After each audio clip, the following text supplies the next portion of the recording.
Greetings, Serival. I hope you will forgive us for finding you in such a graxy-falas manner. Oh, I was unaware that the scaly lips of a lizard could even manage to maneuver themselves around such Aldmeri poetry. I believe I am at my limit for knowledge of High Elven words. Yes, I do imagine the complexities and nuances of elf tongue would prove a difficult task for a slack such as yourself. Perhaps I wasn't quite at my limit. I am Xelzaz, lawman of House Telvanni. I don't remember asking, but consider the information thoroughly thrust upon me. I am called Nebarra, if you must. Unwelcome outsider, A cover name then, I'd wager. Unless your parents were unhappy with you. The only thing my parents would be unhappy with is how low and sordid the company I've somehow surrounded myself with has become. All right, As if then. I didn't have enough reasons to dislike the Telvanni, now they're letting even the lizards slither into their ranks. You'd be correct, Serival. For whom do I owe the pleasure? Ooh, Seruval, is it? My. Those Dunma witches have you very well trained, haven't they? You can drop the pleasantries. Call me Nebarra. Ah, a cover name, I doubt your parents would have named you Unwelcome unless you are a great disappointment. Disappointment, you say? A painfully ironic claim to make from an Argonian serving under his captors. Now, there you'd be mistaken. I am no slave.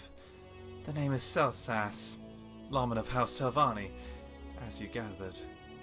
Of course you're no slave. As I'm sure they readily remind and assure you of very often. Speak freely. You're among friends. Well, minus Nebarra, I suppose. Is that hair coming out of your helmet sight? Is what I choose to do with my hair suddenly a pressing concern of yours? Doesn't that impact your sight? You haven't considered cutting your hair. This coming from the scale skin with a hood draped over half his face. Indeed. Nice and airy. I imagine the air in that helmet of yours is quite stagnant. Stagnant and void of nary a single stray arrow, just as I like it. Keep an eye on that Xelzaz. I don't trust anyone who wouldn't try killing me with a good old-fashioned stabbing first. Here, Nebarra. Today's dinner consists of Horker stew. Spare your wrist the ladling, Xelzaz. I will be having none of it. Ah, was I mistaken in thinking this was your favorite dish? Horker stew is undoubtedly a marvel, but when I make it, I can at least be certain there are no additional or unnecessary ingredients. Ah, yes. The stew is made in an unconventional way, but I assure you there is nothing in it your digestion would be unable to handle. At least I hope so. All I'm saying is that if you wanted to kill me, I'd prefer you just try stabbing me in the gut. If I wanted to poison you, Nebarra, I already would have. I have much more subtle ways of poisoning a target than simply spiking their food. Yes, I do believe I've thoroughly lost my appetite now, thank you very much. Nebarra absolutely refuses to eat any food I offer him. The poor mare is terrified. I have a proposition for you, Nebarra. Tell me a dish of your own choosing. You may watch the entire cooking process and see that it is to your liking. I could even do an ultimate dish, if you so wish. Oh, I'm sure you'd love to watch me choke on a bit of elven cooking, wouldn't you? I hate to break it to you, Nebarra, but you're not worth my time killing. On the contrary, I'd like to imagine my death would be worth a great deal to the person lucky enough to strike the final blow. Well, that being said, it has been a while since I've sampled some honest elvish cuisine. And it would bring me great joy to disparage your Argonian hand toying with such delicate flavors. You said I can watch the whole time? That's correct. Oh, there is a very deep and knowing part of me that utterly regrets what I'm about to say, but so be it. Cook away! Make a mockery of our merry cookery with your scaly, scaly claws. But you hear this, Xelzaz. If you kill me, then my ghost will loom over your shoulder and tirelessly scheme to arrange for your untimely and very painful end from dawn till dusk for the rest of your miserable little life. Am I understood? You're done? Alright, good. Just let me know when you'd like me to start cooking. Just whip something up quick before I change my mind. Nebarra is as reliable as he is scathing. So very much so. Aren't your people dedicated to the perfection of their chosen craft? What's your proficiency, Nebarra? I feel as though I should be insulted, Xelzaz. Have you not witnessed firsthand my various and most apparent gifts? My sharp wit, my sharper tongue, my even sharper swordplay. You've hardly perfected any of those. Says you. Fine then. If there was one skill I'd say I've most honed in my living age, I would say it's my uncanny ability for sniffing out exactly who in any given room is lousy with coin, and then discerning the most effective way of relieving them of it. Do they even have a single bookstore in this province? Morrowind is thick with them. Don't be silly, of course they do. The bookstores are where all these knuckle-brained snowbacks find their best kindling. Did banditry ever appeal to a sellsword such as yourself? Briefly. I ran with some thugs for a short while when I took my leave of active service, so to speak. Low barrier of entry to the work, quick turnaround for the coin. But dodging the law became all too tiresome, and chumming it up with thieves and cutthroats wasn't anything like marching in the Dominion. No loyalty, no fellowship, and no promise you'd see the next sunrise. Had to keep one eye over my shoulder at all times, especially the way I spied them coveting my armor. I can't see why they would. It absolutely reeks. Oh wow, more biting and unsolicited commentary from Xelzaz. What a shocker. I am sorry if I hurt your feelings, Nebarra. Anyway, after an altercation with my compatriots for cutting short my share of the take yet again, I marched off to a nearby town for a drink to calm my nerves.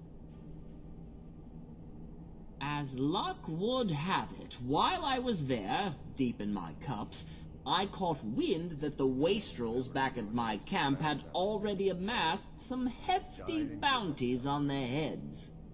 And, unlike the other fugitive hunters, I already knew exactly where to look. So much for fellowship and loyalty. Some of my quickest and cleanest jobs, those.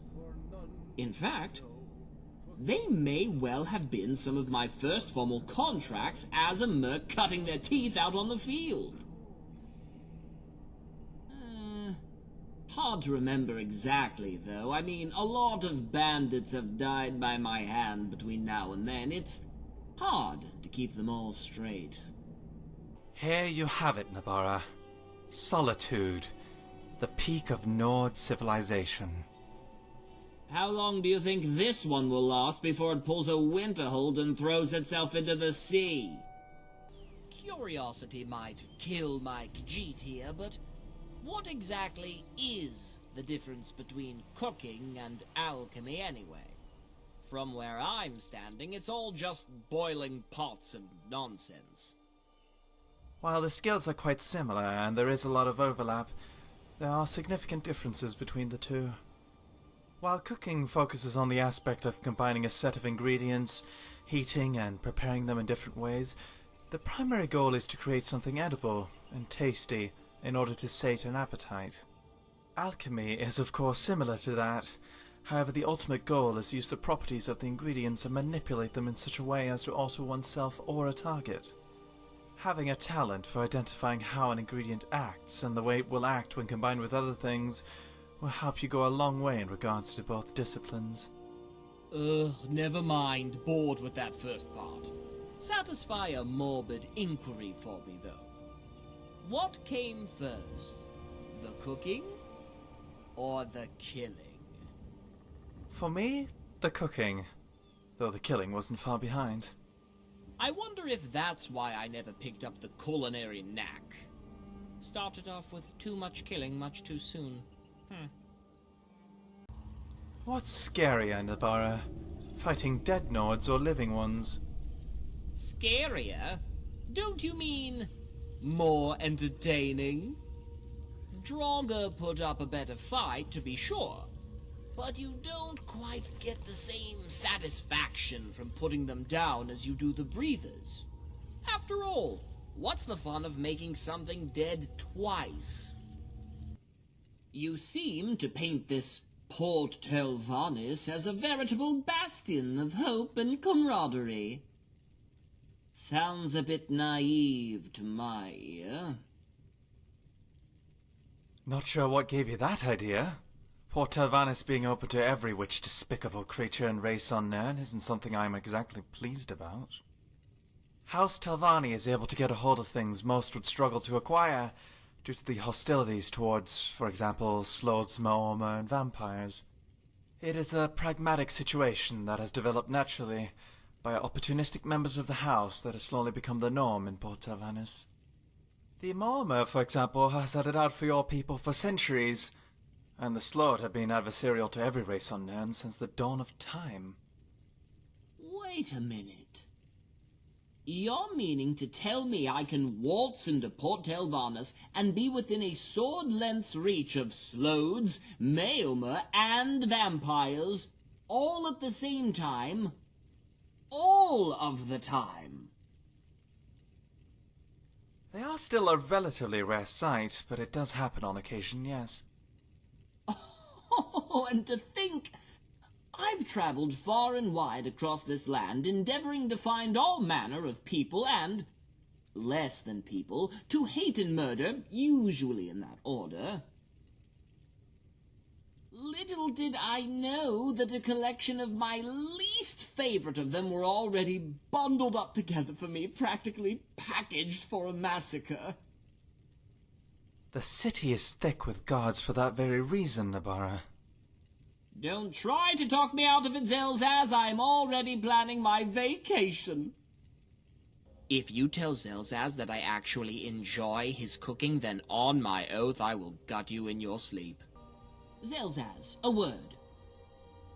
You say this Port Telvannis is something of a trading ground for rare and exotic goods, eh? Perhaps some things one might even consider contraband? Most definitely. Intriguing.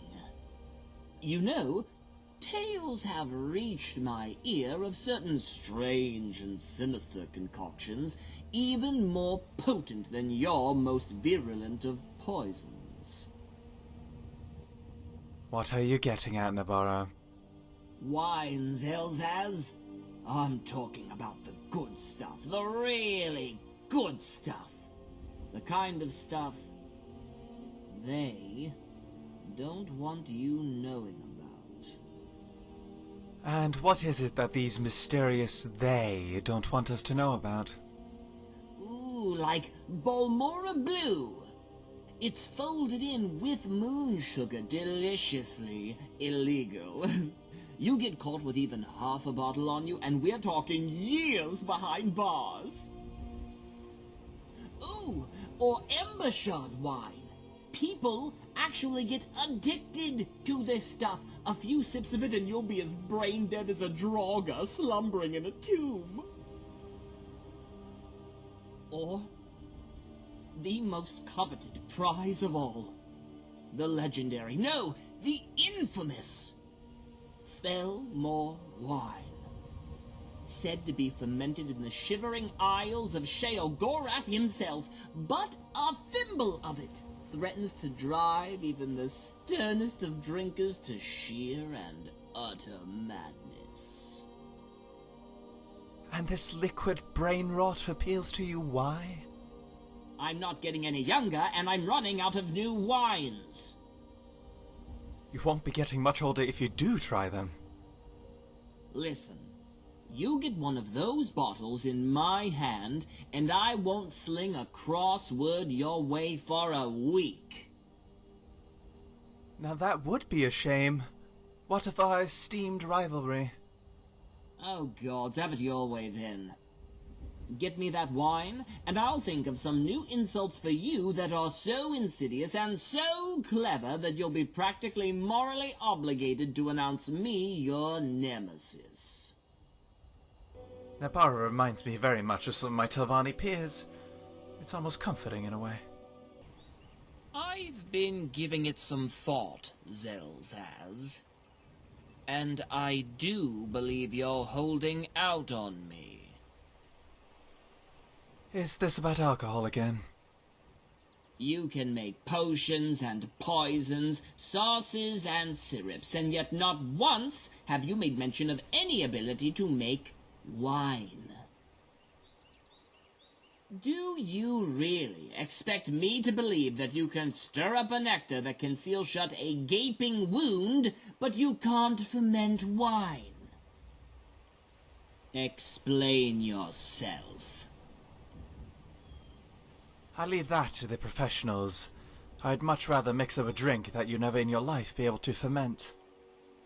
Okay, well, I'd much rather you mix me up a functionally endless supply of alchemically produced wine, so where does that leave us?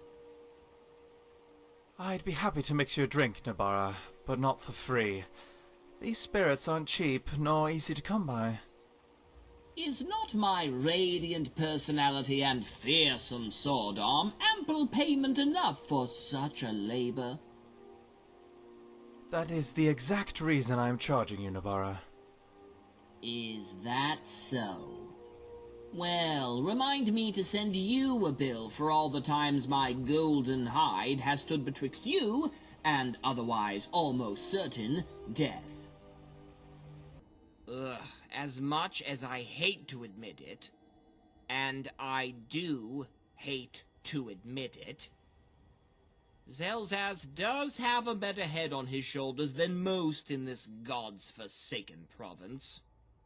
So, Xelzaz, say, hypothetically, a person wanted someone dead. Yes?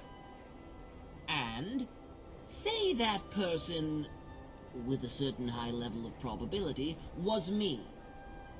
Right. And say that person, who, as we've discussed, may bear more than a passing resemblance to a person similar to me, wanted to make that someone else dead quietly. Mm-hmm. In your professional opinion, how would that particular person, go about that? Well, it'd certainly depend on a lot of things. For example, many Argonians who want to go about killing someone quietly may drag them underwater, Sound is generally not carried that far outside of the water.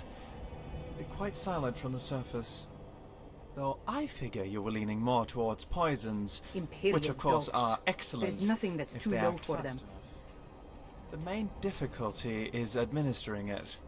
While poisoning the person's food is thought to be simple enough, you generally need that food to be given to the target by someone they trust.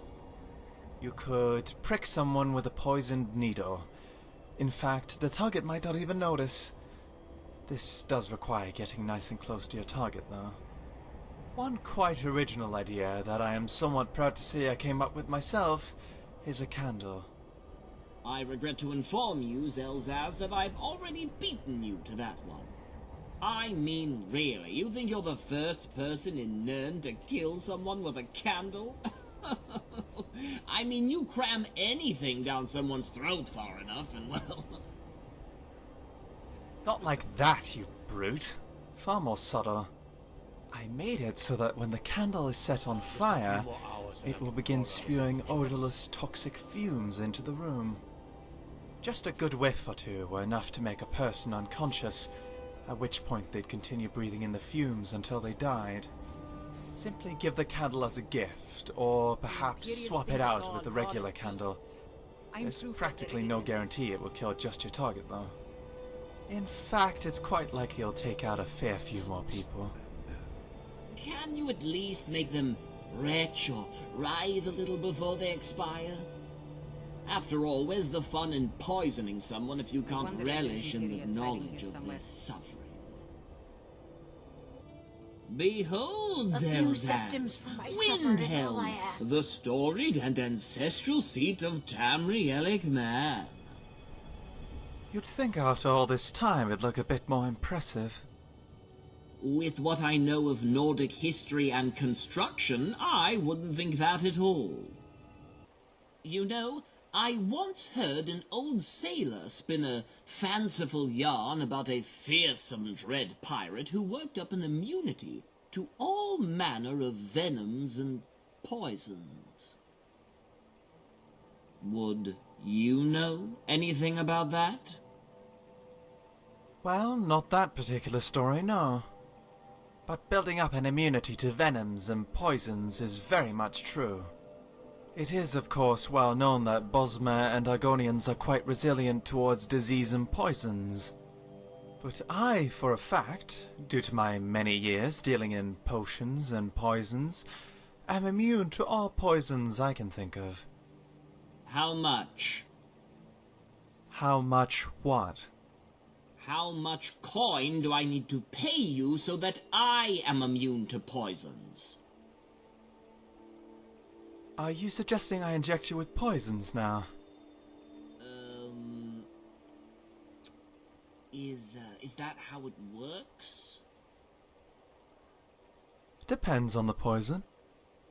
Far be it from me to check your work here, but doesn't injecting someone with poison also, you know, kill them from said poison?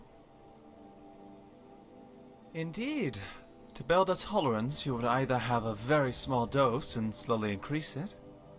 This, of course, doesn't work with every poison, as some will just kill you outright, no matter the dosage. And the other option, which, and I do realize I'm pressing my luck here, will hopefully sound far less deadly? Or you take a less potent poison that is similar to the more potent one. Oh, just wonderful. So, by your word, to be protected from poisons, you simply need to get poisoned in a slightly less poisonous way over a longer period of time? That sounds painful, and dangerous, and dull. What's the point of being a masterful alchemist and mixologist if you can't conjure me up a tasty wine that also happens to be a permanent antitoxin? I can create poison-resistance potions. However, your own blood will inevitably dilute its strength over time, no matter how potent I make it. You could also spend your vast amounts of wealth on some enchanted poison resistance gear. instead of drowning your sorrows in wine. Though the Imperials tried exactly that in Blackmarsh, and they still couldn't conquer the interior. I think you severely underestimate how sorely my sorrows need drowning. Ooh, but do tell me more about all of those Imperials dying like vainglorious fools. One of my favorite subjects, that. I'd rather be scorched by the Alik'r Sun than be stood around in this weather. Then you've obviously never been scorched by the Alik'r Sun. At least not hard enough.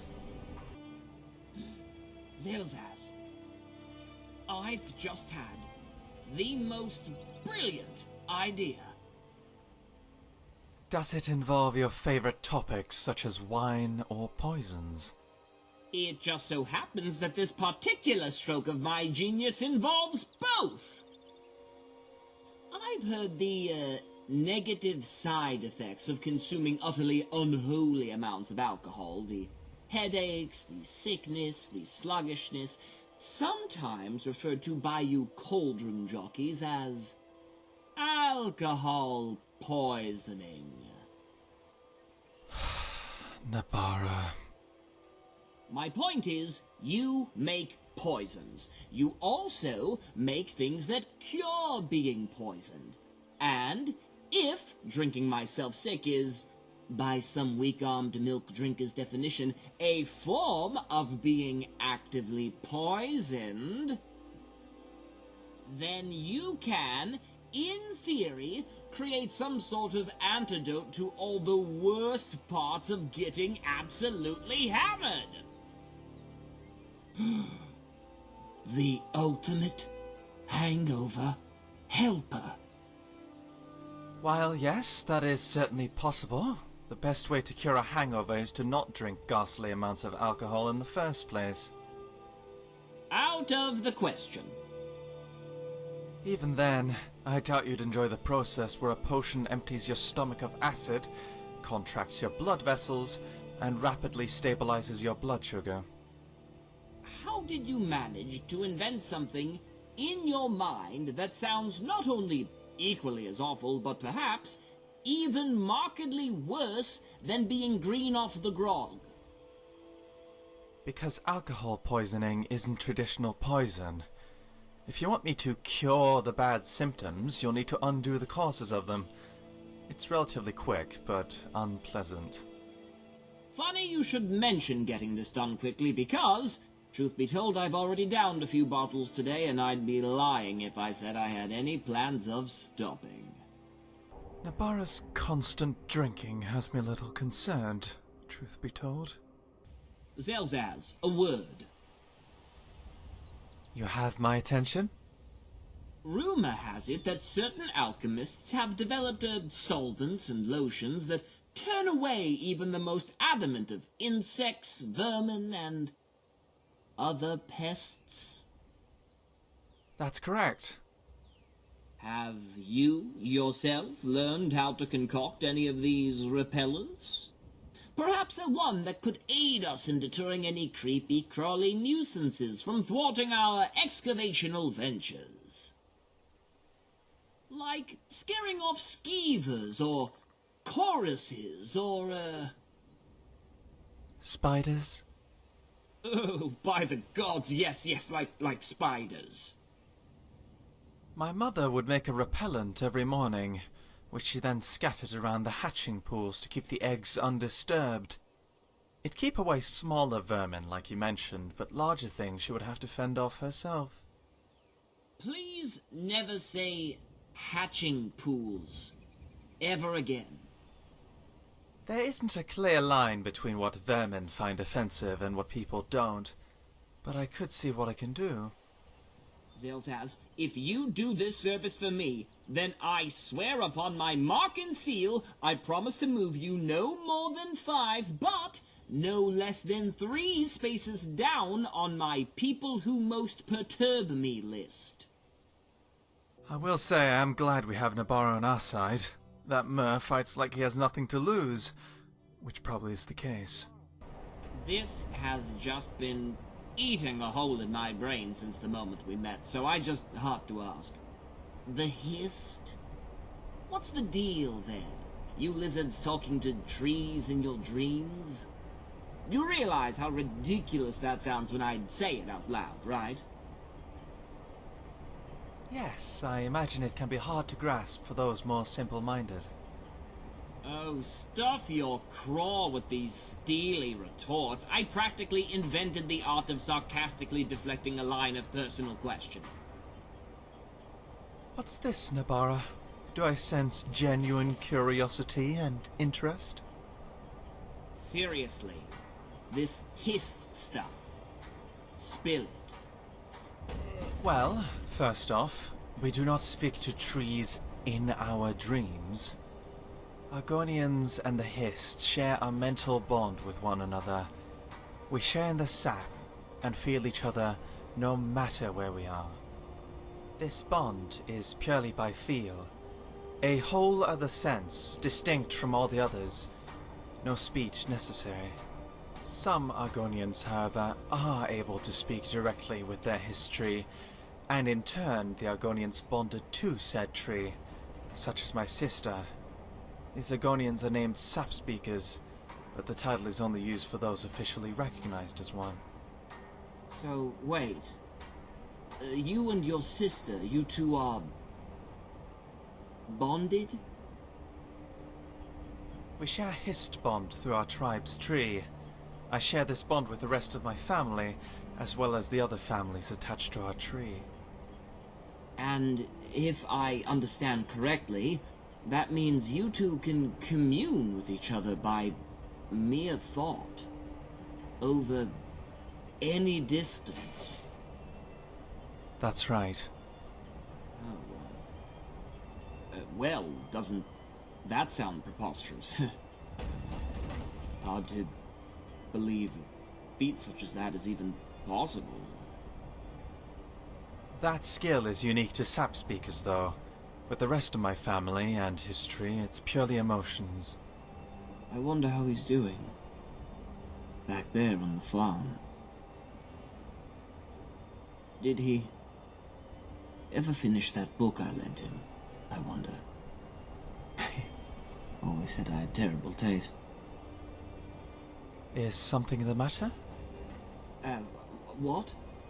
Did I... no. Nothing of importance. Pay it no mind.